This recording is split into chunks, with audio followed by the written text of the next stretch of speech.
প্রশ্ন হচ্ছে, কবরে কোনো সওয়াল জবাব বা আজাব হবে কি? সূত্র: শায়েখ আহমদুল্লাহ সাহেবের নূতন কোরআন বিরোধী নাটকীয় মিথ্যাচারের প্রতিবাদে সঠিক তথ্য তুলে না ধরলে সাধারণ মানুষ পথভ্রষ্ট হতে চলছে এবং আরও পথভ্রষ্ট হবে বলে মনে করি এই লিখিত প্রতিবাদ জানাচ্ছি। ক, শায়েখ আহমদুল্লাহ সাহেবের বক্তব্য অনুসারে নিম্নলিখিত মোটা দাগে 5 শ্রেণীর মানুষ কবরে কোনো সওয়াল জবাবের সম্মুখীন হবে না, বরং তারা ভিআইপি হিসাবে আলমে বারজাখ পার করবেন। 1, যারা ইসলামী রাষ্ট্রের ভূখণ্ডের পাহারা দেয়, অর্থাৎ বর্ডার গার্ড। প্রশ্ন হলো, বর্ডার গার্ড যদি মুমিন বা মুসলিম না হয়, তারা যদি সঠিকভাবে আমল না করে, আল্লাহর দাসত্বের গুরুত্ব বুঝে দাসত্ব না করে থাকে, তখনই কি তার জন্য কি বিধান হবে? তখনই কি তার আলমে বারজাখ ঠিকমতো পার হবেন? বি, মুমিন বা মুসলিম হওয়ার শর্ত কি? 2, যারা শহীদ হিসেবে মৃত্যুবরণ করবে, কারা শহীদ হিসাবে পরিগণিত হবে? বি, নাসাইর একটি হাদিস উল্লেখ করলেন, কিন্তু কোরআনে কোনো দলিল আছে কি? সি, কোরআনের দলিল ছাড়া হাদিসের সত্যতা কোথায়? ডি, মৃত ব্যক্তিকে কারা প্রশ্ন করবে? ই, মৃত ব্যক্তি কিভাবে শুনবে? এফ, তখন রুহু কোথায় থাকবে? জি, কবরে যদি ফেরেশতা থেকেই থাকে তাহলে কতজন ফেরেশতা থাকবে? যেমন জাহান্নামের ফেরেশতা থাকবে 19 জন, কিন্তু কবরে কতজন ফেরেশতা থাকবে কি থাকবে না এটা কোনো কিছুই বলা নেই। তাহলে উনি কিভাবে বুঝলেন কবর ফেরেশতা থাকবেন? 3, যদি কেউ শোয়ার আগে সূরা মুলক পাঠ করে, এ, ইচ্ছা করেই যদি না বুঝে কোরআন পাঠ করে, তবে কি তাহলে সব হবে নাকি পাপ হবে? বি, আল্লাহ কি কোথাও না বুঝে কোরআন পাঠ করার জন্য একবারও আদেশ করেছেন বা বলেছেন? 4, জুমার রাত্রে এবং জুমার দিনে মৃত্যুবরণ করলে, অর্থাৎ বৃহস্পতিবার দিবাগত রাত্রে থেকে শুক্রবার সূর্যাস্তের আগ পর্যন্ত যারা মারা যাবে তাদেরকে বোঝানো হয়েছে। প্রশ্ন: এ, এটা তো তাহলে ব্যক্তির আমলের উপর নির্ভর করছে না, কারণ মৃত্যু তো ব্যক্তির আমলের উপর নির্ভর করছে না। আমল ছাড়া কিভাবে তার হিসাব হবে? বি, আমলের গুরুত্ব কোথায়? সি, তাহলে কি কোরআনের বক্তব্য পরস্পর বিরোধী হয়ে গেল না? শায়েখের কাছে প্রশ্ন হলো, যে ব্যক্তি পেটের পীড়ায় আক্রান্ত হয়ে মারা যায়, এছাড়াও শায়েখ আহমদুল্লাহ সাহেবের বক্তব্য অনুসারে এ, যারা সড়ক দুর্ঘটনায় মারা যাবে, চাপা পড়ে মারা যাবে। বি, যারা আগুনে পড়ে মারা যাবে। সি, যারা পানিতে পড়ে মারা যাবে বা ডুবে মারা যাবে, তারাও নাকি সকলে শহীদের মর্যাদা পাবেন। এছাড়াও পেটের পীড়ায় মৃত্যুবরণকারীকে নাকি বিশেষ পুরস্কার দেওয়া হবে যদি সে সবর করতে পারে। নাউজুবিল্লাহি মিন জালিক। প্রিয় মানব জাতি, সালামুন আলাইকুম রহমতুল্লাহ। প্রথমত, শায়েখের পুরো বক্তব্য কোরআনের সাথে মিথ্যাচার এবং কোরআন বিরোধী ছাড়া আর কিছুই নয়। এই বক্তব্যগুলোর সাথে কোরআনের মৌলিক তো দূরের কথা, দূরতম কোনো সম্পর্ক নেই। তারপরেও এমন একজন লেবাসদারি আলেম যাকে লক্ষ লক্ষ লোক কোরআন অন্ধভক্তি বা অনুসরণ করে থাকে, যাদের কোরআনের জ্ঞান নেই তারাই অন্ধভক্ত করে থাকেন। আমি তাকে অথবা তার ভক্তদেরকে ছোট করার জন্য বা হেয় করার জন্য এই কথাগুলো বলছি না, বরং মানুষকে হেদায়েতের পথে চিন্তা করার নিমিত্তে এই কথা বলা দরকার বলে আমি আজকে উদ্ভাবন করছি। তিনি কথার শুরুতে বলেছেন, কোরআন হাদিস ঘেটে দেখলাম, কিন্তু তার পুরো বক্তব্যের মধ্যে কোরআনের কোনো দলিল নেই। যা বলেছেন সব কোরআন বিরোধী। তাছাড়াও তিনি কোরআনকে পাইকারি তথ্যের জায়গা বলে মনে করে থাকেন। নাউজুবিল্লাহি মিন জালিক। মূলত কবরে আযাব, কবর জিয়ারাত, মৃত্যুর পরে কারো মঙ্গল কামনা করা, এই সকল কিছুই মানুষ ভ্রান্ত ধারণা থেকে চিন্তা করতে থাকেন।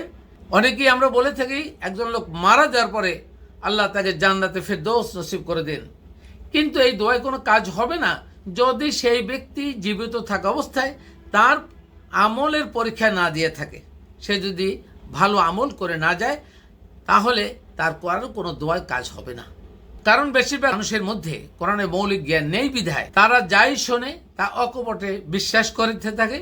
আর এভাবে মিথ্যাচার শুনতে শুনতে মিথ্যার স্তূপ এতই শক্ত হয়ে যায় যে তাদের ব্রেন আর সত্যটা গ্রহণ করতে চায় না। যার অন্যতম কারণ হলো মানুষের রুহুর সম্পর্কে ধারণা নেই। তাই রুহুর সম্পর্কে মৌলিক ধারণার জন্য ভিডিওটি সম্পূর্ণ দেখবেন বলে আশা করছি। আমি রুহুর সম্পর্কে একটু কথা বলি, আগেও বলেছি, আজকে আবার একটু বলে দেই। রাসূলকে জিজ্ঞেস করলে ইয়াসআলুনাকা আনির রূহ, লোকেরা তোমাকে রুহুর সম্পর্কে জিজ্ঞেস করবে, কুলির রূহু মিন আমরি রব্বি, রুহু রবের আদেশ, এটা বলে দাও। দেখুন, আদেশ, নিষেধ, মায়া, মমতা, ভালোবাসা এগুলো কোনো পাত্রে রাখা যায় না। তাহলে রুহু যদি আমরা বলি রুহুবে কলবে আছে বা রুহু এখানে আছে, এখানে কলব নাই, রুহ নেই। এখানে কলব আছে, কিন্তু রুহ কিন্তু স্থায়ী নয়। বিষয়টি আমি আগেও বলেছি। দেখুন, সহজে বোঝার ব্যাপারটা হলো, ধরুন আপনি আপনার একটা বন্ধুকে ফোন দিলেন, ফোনে অথবা তার নেটে। ওই মোবাইলে যদি নেট অথবা সিগন্যাল থাকে ফোনে, তাহলে ফোনে কথা বলবেন, অথবা কথা বলতে বলতে যদি সিগন্যাল চলে যায় আর ওই মোবাইল থেকে কথা বলতে পারবেন না, মানে মোবাইলটা ডেড হয়ে গেল। এরপরে যদি আপনি আরেকটা ফোন দিয়ে আপনার বন্ধুকে বলেন যে আমাকে আরও 300 টাকা মোবাইলে রিচার্জ করে দাও, সে রিচার্জ করার সাথে সাথে আপনি আমার মোবাইল অ্যাক্টিভ হয়ে গেল, আপনি কথা বলতে পারবেন। তাহলে কোশ্চেন হলো, আপনার যে বন্ধু মোবাইলে রিচার্জ করলো, সে আপনাকে কি করলো? সে কি টাকা আপনার মোবাইলে ঢুকাই দিল? না, টাকা তো ওইখানে দোকানদার কাছে রয়ে গেছে। উনি টাকা ঢোকেনি, উনি বরং একটি আদেশ, একটা ইনস্ট্রাকশন দিলেন, এটা হলো আদেশ। ওই আদেশ দেওয়ার কারণে আপনার মোবাইল সিম এবং ডাটা অ্যাক্টিভ হয়ে গেল। তাহলে এই পুরা মানুষের শরীরটাকে আপনি তুলনা করেন মোবাইল যন্ত্রের মতো, আর এই কলব যেটা আছে, কলবটাকে মনে করেন, এই পুরা সদরের নিশ্চিত কলব, ওইটাকে মনে করেন মানুষের সিম কার্ড। মোবাইলে যেমন সিম কার্ড ওইটা। তাহলে আল্লাহর আদেশ যখন কলবের সাথে অ্যাক্টিভ থাকবে, তখন কলব কাজ করবে, পুরো শরীর কাজ করবে। আর যখন অ্যাক্টিভ থাকবে না, তখন কাজ করবে না।